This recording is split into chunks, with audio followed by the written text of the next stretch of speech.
Hey hello everyone, good morning and happy new year. তো আজকে সকাল সকাল তো উঠে গেছি, আর আজকে সারাদিন অনেক কাজ আছে আমাদের। এখন চলছে বিষ্ণুর নারায়ণের ঠাকুরের পালা চলছে আর কি। তো সেই জন্য আমাদের বাড়িতে তো ভোগ হবে, প্লাস আজকে বৃহস্পতিবার। তো আজকে তো মাছ মাংস কোনো কিছুই হবে না, আর যেহেতু ঠাকুরের ভোগ হচ্ছে তো সেই জন্য তো আরোই হবে না কিছু। তো যাই হোক, আজকে অনেক কাজ আছে। আজকে সারা দিনটা কি করছি, সকালটা আমার কীরকম কাটছে সেটাই তোমাদের সাথে শেয়ার করব। তো চলো ঝটপট রেডি হয়ে নিই। আর আমাদের মেয়েদের তো নিউ ইয়ার কি আর কি বলবো, আমাদের কোনো স্পেশাল কোনো দিন নেই। আর বিয়ের পরে তো আরোই দিন থাকে না।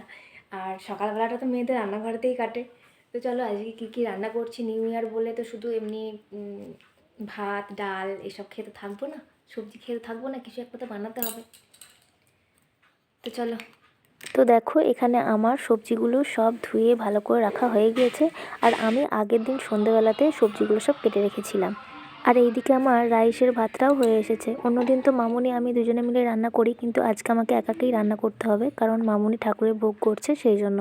আর এখানে করব পনিরের তরকারি, চিলি পনির বানাবো, সেই জন্য এখানে ক্যাপসিকামগুলো কেটে রেখেছি।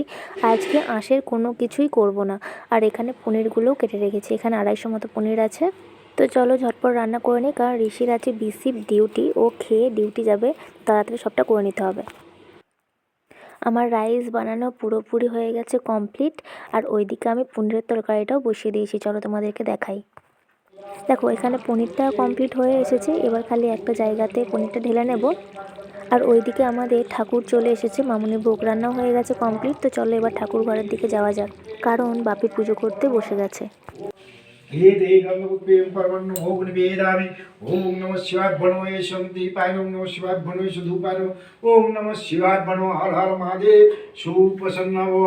ओम महादेव महात्तान महाजोगी महेश्वर महापाप हरं देव मकुराय नमो नमो। ओम नमः शिवाय बनो ये संपद्यं नमः शिवाय बनो एते गंगपुत्रें परिवसनी दुर्गा देवी बनो। ओम कलभं कटकोय। ওইদিকে চলছে ঠাকুরের ভোগ। আমার ফ্রাইড রাইস আর চিলি পনিরটা হয়ে গেছে, এরপরে বেগুনটা ভাজতে বাকি। এখানে তেল আমার গরম হয়ে গিয়েছে, আর এখানে এখনও এতগুলো বেগুন আমার ভাজতে বাকি আছে। তো চলো ঝটপট করে নিই, ঋষির ডিউটি আছে তো তাড়াতাড়ি এই জন্য সব কিছু করে নিচ্ছি।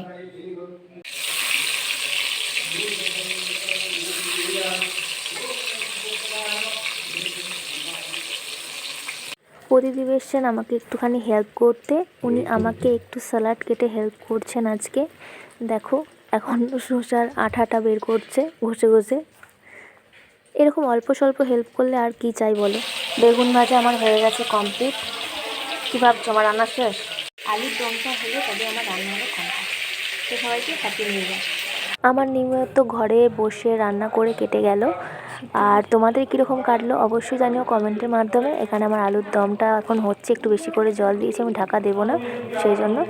আর এটা একটুখানি সিদ্ধ হয়ে গেলেই ব্যাস, আমার রান্না কমপ্লিট। তোমাদের কীরকম লাগলো আমার এই ব্লগটা? আজকে সারাদিনটা আমি যাই কিছু করলাম না কেন, সকালটা আমার কীরকম কাটলো শেয়ার করলাম আমি তোমাদের সাথে। তো তোমাদের কীরকম লাগলো অবশ্যই জানিও কমেন্টের মাধ্যমে। সবাই সুস্থ থেকো, ভালো থেকো, সবাইকে টাটা।